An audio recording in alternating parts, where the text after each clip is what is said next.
storytelling is one of the most important and also, by the way, oldest elements of um, human culture that we have. To What? us. Pardon? Thank you for the opportunity to speak about the film and to speak with us. Honestly, this is a privilege. Let's jump right in. Let's get going. I'm speaking today with producer Hayder Hoozeer Yeah. and director Franz Boom, the director behind and team behind, I should say, Rock Paper Scissors. And Hayder, I was just saying to Franz before, this is an incredible film. Left me genuinely speechless, which, is powerful, and feels very Thank you. honest. Yeah. Very Thank kind, you. very kind. Well, honestly, Franz, let's start with you. How did you come across Ivan's story? Because this is an unreal moment in time you've captured. First of all, thanks for the invitation. Really, really cool to speak to you again after we've spoken, I think, roughly 4 years ago Yeah. about the children. Really, really cool that our paths cross again. I've met Ivan during his time in the UK. Um, we, what started as conversations, I think, quite quickly turned into both a wonderful friendship, and I think for me, also into one of the most meaningful and wonderful collaborations I've had so far. We wrote the screenplay for this story together, and Ivan himself is obviously sort of the single biggest source of inspiration for this particular story. It was really, really wonderful to collaborate with him. It was wonderful to sort of explore the story together.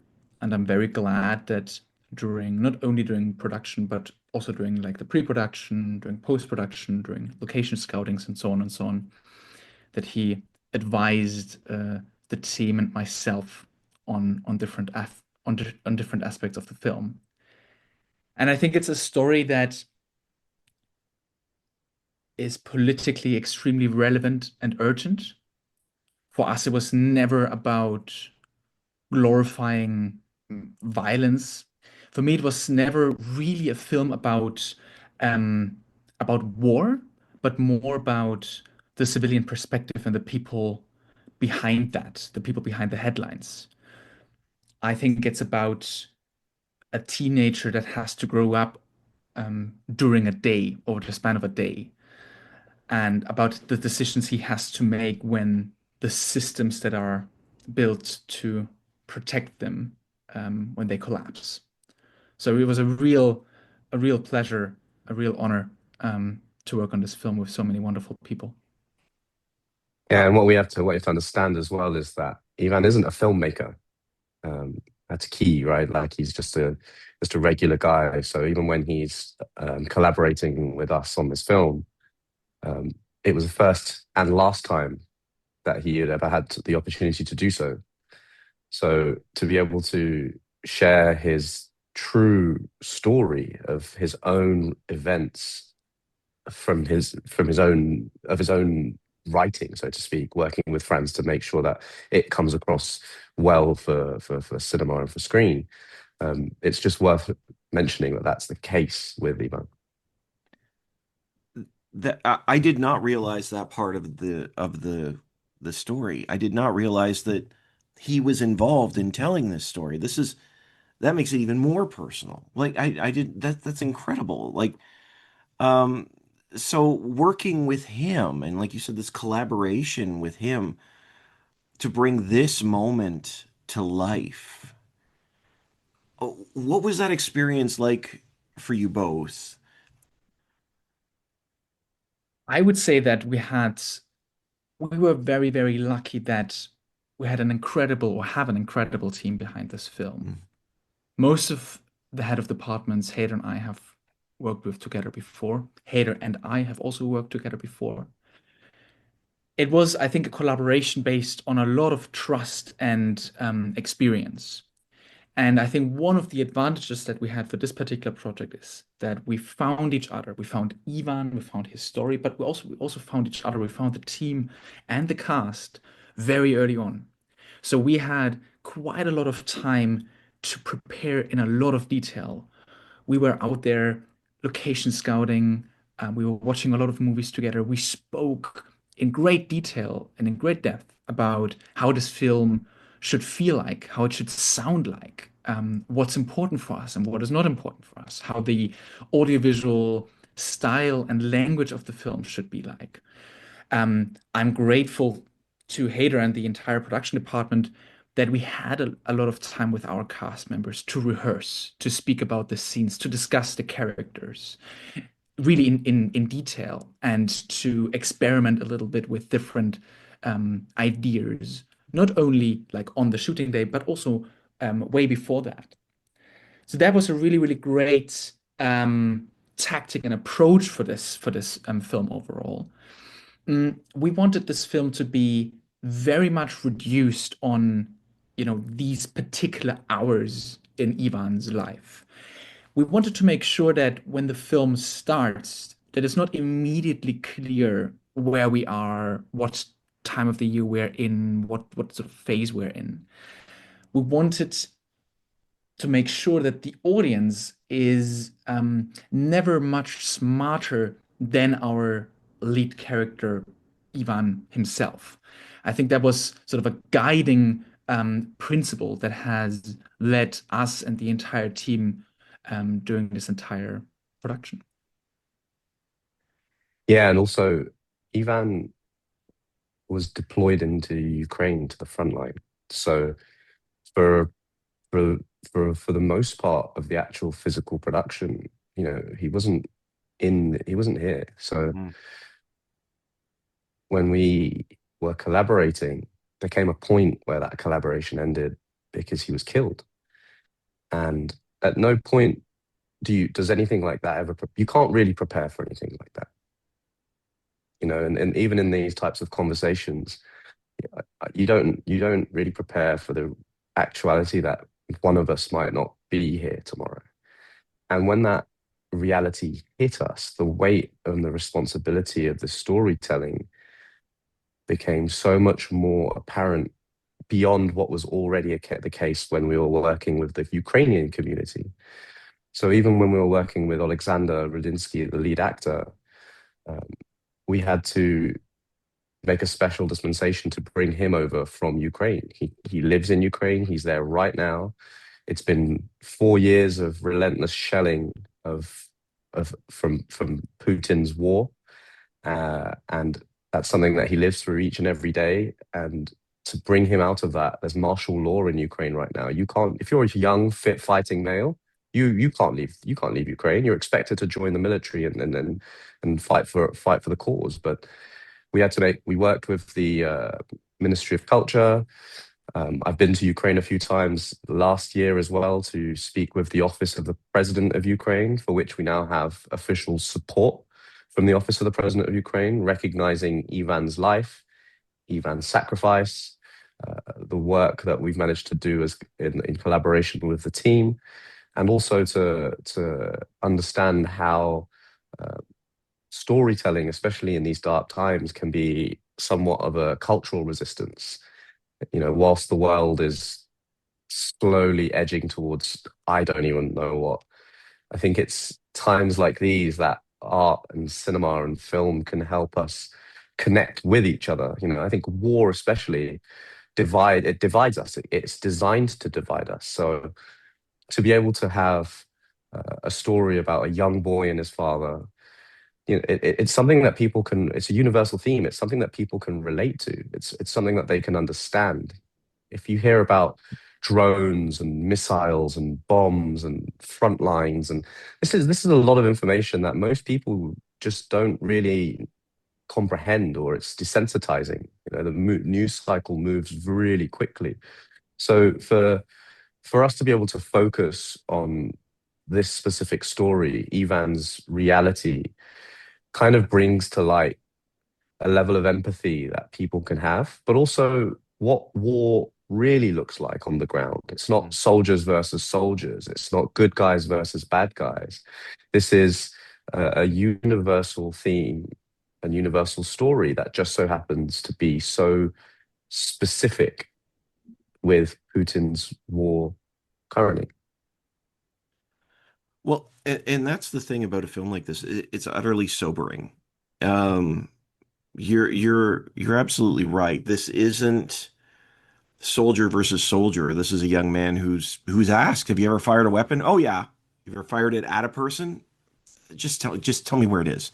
Let's I have to do this now in this moment for this reason. Um, and I would love to ask you both about this as well because it is interesting in some ways. Like a film like this says so much.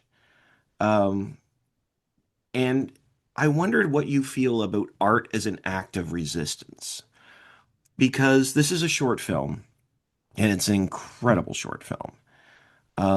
But it feels like it's an opportunity for the rest of the world to feel that empathy, to understand and want to help if you can. But how can art be an act of resistance, or can it?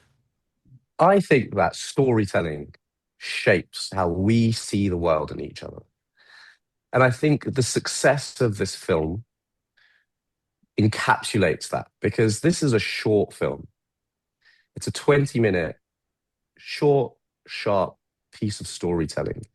And the impact that it's had is so far and wide that it it shows how it doesn't need to be a feature film. It doesn't need to be a commercial. It doesn't need to be some sort of a music video or any of these other types of mediums.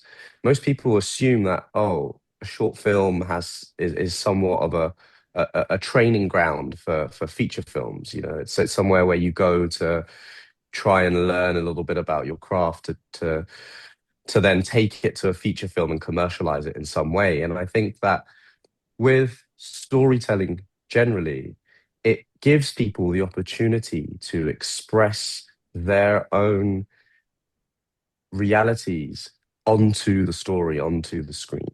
And it puts you in a position where you start to think about, well, what would I do in a situation like that?